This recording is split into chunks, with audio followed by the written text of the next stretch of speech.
Hey everybody, I'm Tim Lampley. My guest is a true musical legend, Miss Stephanie Mills. You know her as the teenage sensation who wowed audiences as Dorothy in the 1974 Broadway musical, The Wiz. Recently honored by the Urban League of Metropolitan St. Louis with the prestigious Lifetime Achievement Award, Mills stands as a beacon of inspiration and talent in the entertainment industry. Today, we delve into her extraordinary achievements and gain insight into her remarkable career in our exclusive one-on-one interview. Take a look.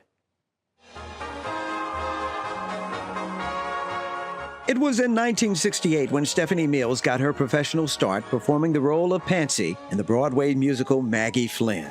She was only 9, a star in the making, a little girl with a big voice who had gotten her musical chops singing gospel music at Brooklyn's Cornerstone Baptist Church.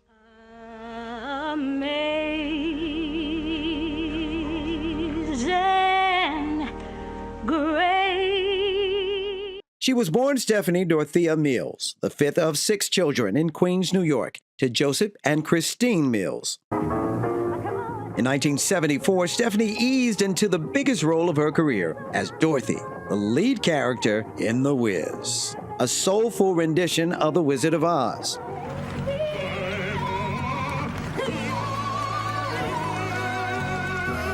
Very early in her career, there was no denying Stephanie's enormous talent. Music executives had never seen anyone like her before. She won Amateur Night at the Apollo Theater 6 straight weeks, signed a contract with Paramount Records, and became an opening act for the legendary Isley Brothers.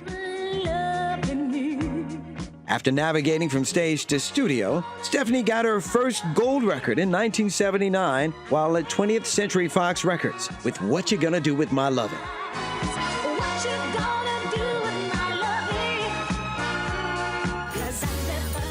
She followed that success with the 1980 album featuring another one of her signature hits, Never Knew Love Like This Before, which earned her a Grammy Award and a place in the hearts of millions. Her rich vocals, a captivating blend of power and tenderness, resonated with fans across generations. People look to you for what R&B really stood for. Mm-hmm. Do you take that really seriously? Oh, I take it very seriously, and I'm offended when people say that R&B is dead and it doesn't exist anymore. Everything comes from R&B. It's the root of every song. What have you seen in terms of the changes in the evolution of music, and how do you feel about the changes? I don't knock anyone's hustle. I love some of the new music, but I listen to all of the old music. Mm-hmm. There's nothing like Johnny Taylor and Bobby Womack and DianaRoss and the Supremes and Jackson 5. It's nothing like that.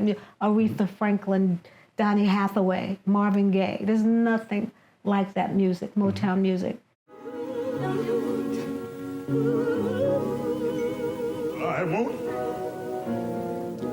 I got a chance to meet some very interesting people like Jackie Onassis and Jacqueline Kennedy, Ali McGraw and Steve McQueen. So many people came to see The Wiz, and came backstage, so it was wonderful. Did you take that in at the time or not? Did you really take that in? No. I didn't take it in until later. Like if Elizabeth Taylor comes to your show, you're like, this is Elizabeth Taylor. But DianaRoss is there, DianaRoss is there. But I did take that in, like when Ella Fitzgerald came, when Pearl Bailey came. Ella Fitzgerald, isn't she like the greatest singer? Greatest. Ever? Greatest. Yeah. Lena Horne. I did take, because they gave me really good advice, so I did take all of that in. Yeah, and Lena was in the movie version of The Wiz. Mm-hmm, and Lena didn't take no prisoners, honey. Really? She didn't take no prisoners. My name is Dorothy. Dorothy and Toto. What intelligent names. Everybody asks you about DianaRoss being in the movie, The Wiz, yes. and you having really established that role. Yes. Do you think your career would have been different had you been in the movie? Would something have been changed about your career? You know what? I don't even look at it like that. I don't even what would have happened? I did the play and we won 7 Tonys. And then they did the movie. I never, because I was such a fan of Diana's, I never looked at it like, oh, she took something from me because I still had such a wonderful and great career, and I love Diana. So I never really gave it that much thought. Have you ever had that discussion with her? Has she ever said anything about that? Never. You have never even talked about the movie? Never talked about the movie with her, never. Why is that? Because you know her. I know her, but I don't think we've ever been with our lives going in different directions and always traveling. I've never been in her presence to talk to her about it. I think that's why. I think if we were in each other's presence, we would definitely talk about it. But I have never been in her presence. I love the fact that you say exactly how you feel. You say what you mean. You've taken a lot of flack on the Beyonce thing, but you stood your ground about that. You can't compare nobody to Diana, not Beyonce. I don't care if they don't like what I say. I said it. I'm not going to apologize for it. That's right. That's right. Diana is the epitome of glamour and grace. You know, DianaRoss is my idol, my everything. I never said that Beyonce wasn't, but I wasn't going to back down from that either. What I say is what I say. And then, talk about it. And then, of course, your friendship with Michael Jackson, again, a very, very big subject there. When you look at that, is that fascinating to you that you really did have this relationship that a lot of people didn't have with the biggest entertainer in the world? I never can say goodbye. No, no, no, no. I never, never, never, never, never can say goodbye. Oh, yes. I loved Michael, and he was so gentle and so kind, and we had fun, you know, and we were so young at that time. But we had a great relationship and a great bond. That's why I speak up for him when people try to say things that are not true, that are simply not true.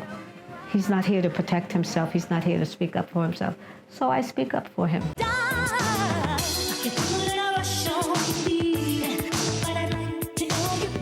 How you stayed relevant over so many years? I have always just kept going. I stayed my course. I didn't try to be somebody else. I didn't follow the trend. I never follow trends. I just stayed my course. No matter what anybody said, no matter said, because people always have an opinion. Oh, you should do this, or you should do that, or you should sing this. I stayed my course. I'm so in love with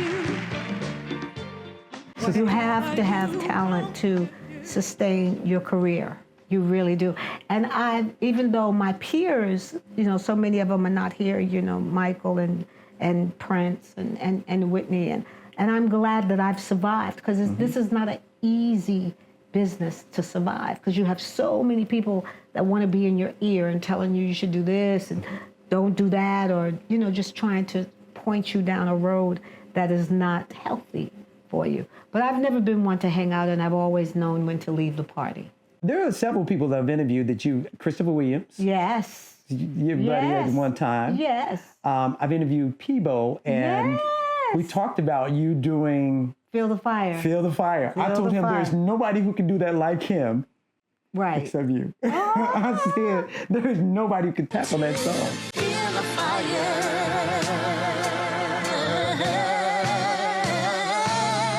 And Prince's song. I know.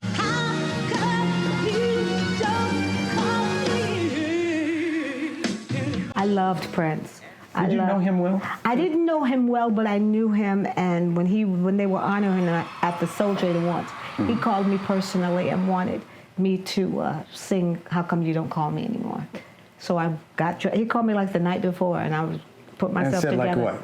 Like, hey, Stephanie, I want you to come and sing "How Come You Don't Call Me Anymore." They had another person singing that he wasn't too pleased with, so he called and asked me to do it. Wow. What was it like when you heard that he'd passed?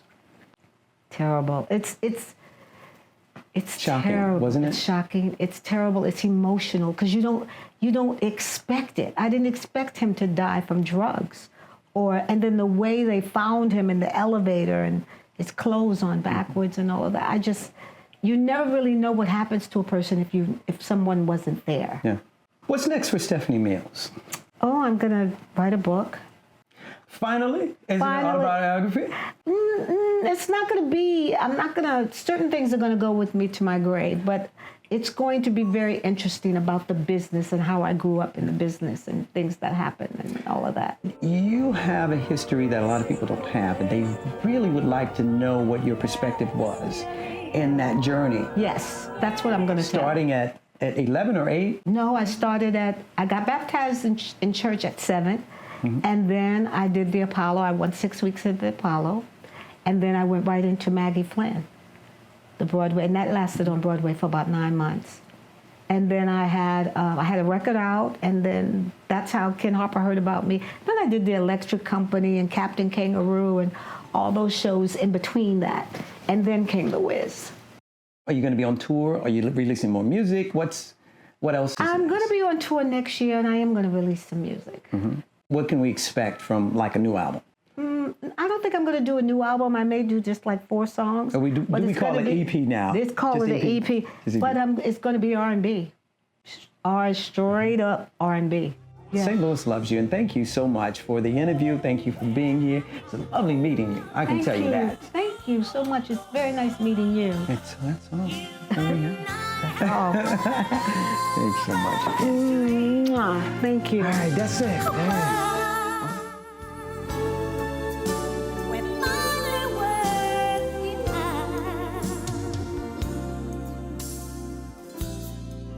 Say no more. Your expression shows it. I see a little sunshine inside of you. Just to be with you. It's so exciting. Who would have thought it could happen?